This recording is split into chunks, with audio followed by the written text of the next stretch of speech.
Whether it be a magnificent cathedral or merely a frame shack, a house of prayer is invariably vested with an air of otherworldliness.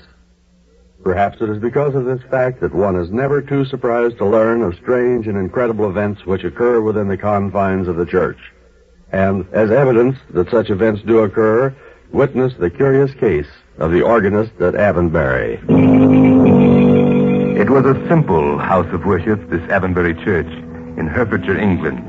And its vicar was a simple man. For 20 years he attended the spiritual needs of the community.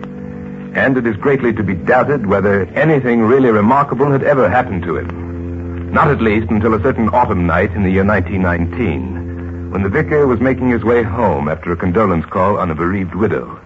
He could see the white church spire gleaming in the moonlight. Hello. That's strange. Now, who could be playing the organ at this hour? The church had been locked at 7 o'clock that evening, and now it was almost 12, and yet someone was inside playing the organ. It must be Emily Willingham. The vicar approached the church and climbed the wooden steps and tried the door. It was still locked. As he stood there, groping in his pocket for the key, the music stopped. Miss Willingham? Emily Willingham, are you there? The vicar switched on the light and glanced slowly around. But the church was empty, and the front door was the only door to the church.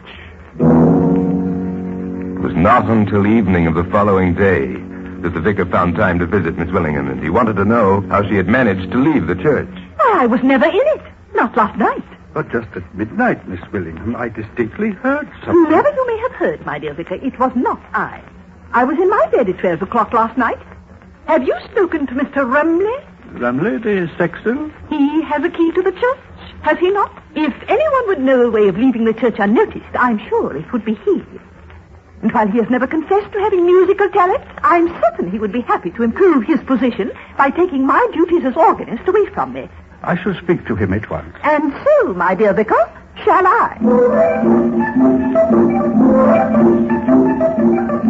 Dusk had fallen when the vicar and Emily Willingham reached the little cottage just behind the church.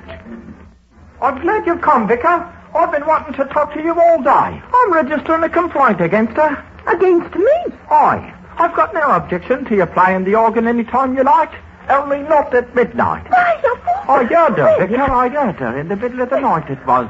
The organ bleating out like a Sunday morning. He's simply trying to avert suspicion from himself, Vicar. You know perfectly well, Mr. Rumley, that it was you who played in the church last night. Me? I never touched the blasted instrument in my life.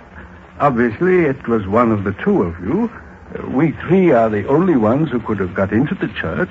No one else has a key. And I'm quite certain that I did... Listen. Blimey. There it is again. But isn't the church locked now? Aye, Vicar.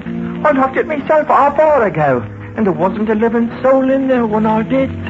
The three of them hastened to the church. But before they reached it, the music stopped, and they found no one. Who he was, and how he gained entrance into the church, and how he left without being observed. All of these remain a mystery. A mystery incredible but true.